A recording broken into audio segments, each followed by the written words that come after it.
Құт ұлы түсінік, қазақы ілім. Сөзді оралып айту қазақ ұлтының көнеден бері қолданып келе жатқан қасиетке ие амалы болғандықтан, оның құтқа толы қуатын бата, тілек, лебіз, ықылас, ниет айтқанда, құран түсіріп, бәйіт үйіргенде, пұрсат жасап, наза салғанда, не сырқат адамдарды емдеген кезде пайдаланған. Сырқат адамды емдеу амалының бірі ішірткі. Ішірткі амалы оңға солға айналып оқылатын сөздердің тіркесі арқылы жасалып, жазылған сөзді ыдысқа құйылған суға салып, сырқат адамға ішкізеді, айыққан. Қазақтардың сөздің құдіретті екенін бұрыннан білгендігі сондай, сөз арқылы адам денесіндегі семіп қалған құрылымдарды жандандыру амалын жасаған. Солай. Қазақ сөздің өте құдіретті күшке ие екенін баяғыдан білген. Билер таразылған, дау бір сөзге тоқтаған. Айтыста сөзге жығылған ақын айып шапан төлеп айтысты доғарған. Сөз ұқпастар тоқтамай қойғанда, сөз оқ болып атылып, мылжың жан тәсілім берген. Қазақ сөзге тоқтап, сөз құнттаған заман болған. Бәрі кері кетті, өкініші мол сәт. Қазақ жарық дүниенің құпиясын ашып, заңдылығын толық меңгерген ұлт.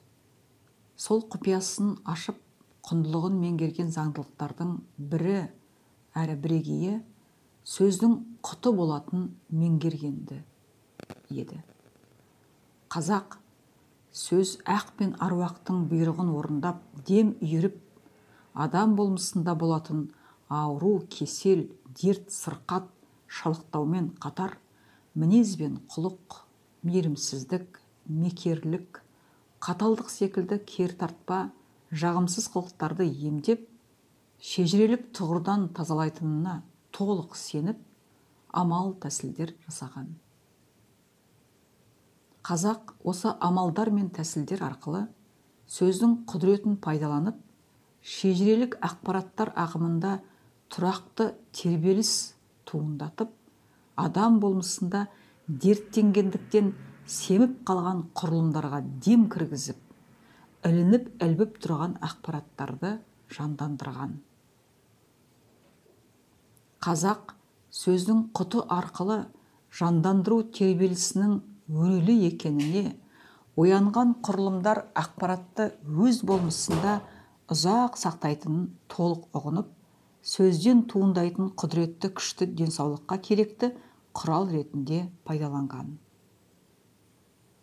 Демек, қазақ дененің, жаранның, қалайықтың, манның, сақтың, гун, құн, пешенек және басқа да құрылымдардың есте сақтау қабілетінің бар екендігін біліп, саналы деп есептеген.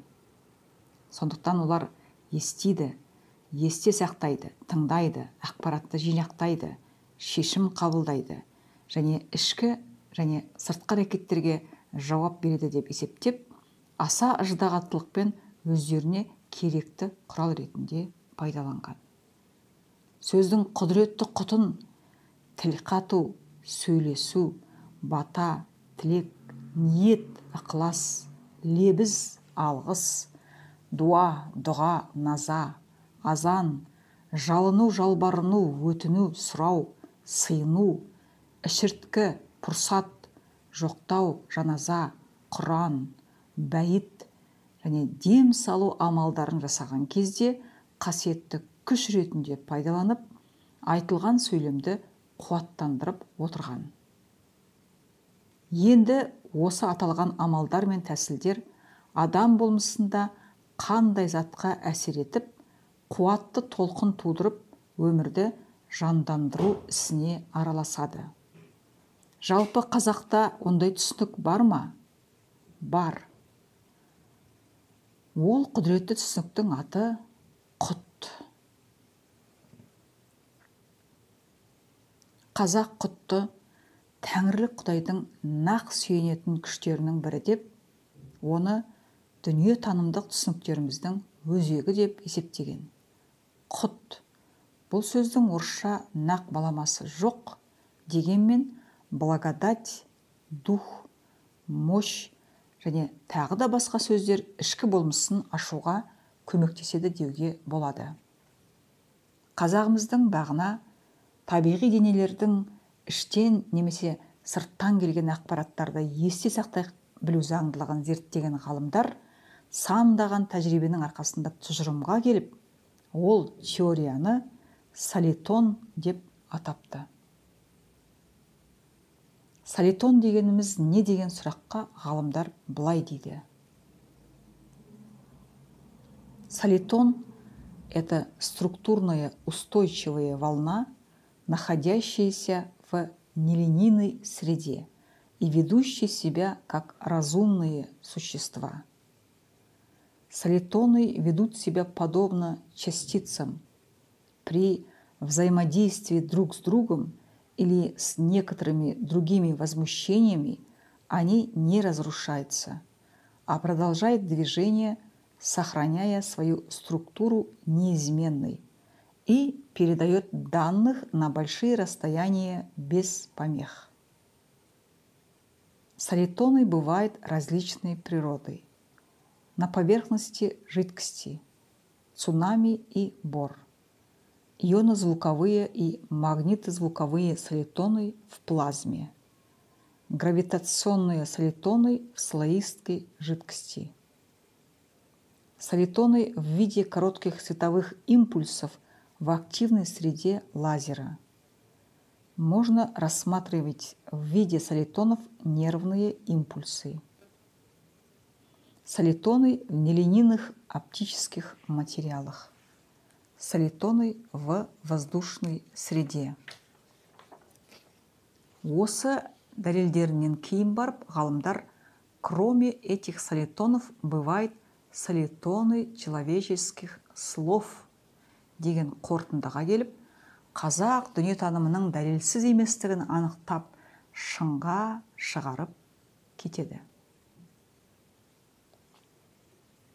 Ғалымдар бұл тұжырымға адамның жүйелеп жіберген сөзінің қазақша гун, ғылымдағы ДНК тізбегінің әрбір бөлімін бойлай өтіп, мөлшерлеп, есептеп, ақпараттар қалдырып қана қоймай, ақпараттар жинап, есіне сақтап, қаурап семіп тұрған ақпараттарды жандандырып, ішкі және сырттан туындаған ақпараттарды заңдастыра реттеп, әсер етіп кететінін арнаулы түрде жасалған құралдармен зерттеп, нақтылап барып тұжырымға келген.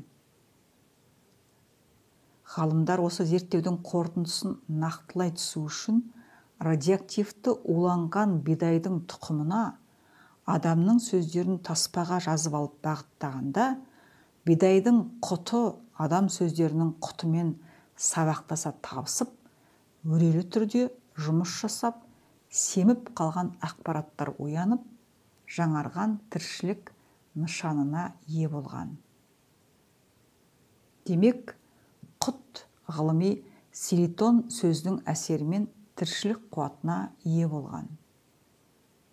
Қазақтар осы құдіреттің бар екенін ықылым заманнан біліп, өзінің дүниетанымдық түсініктерінде заңдастыра отырып, адам өмірі мен кейде табиғаттың қатыгез құбылыстарын өзгертуге пайдаланған. Тоқтар Бейсенбинов «Ақиқат» кітабы 268-270 беттер.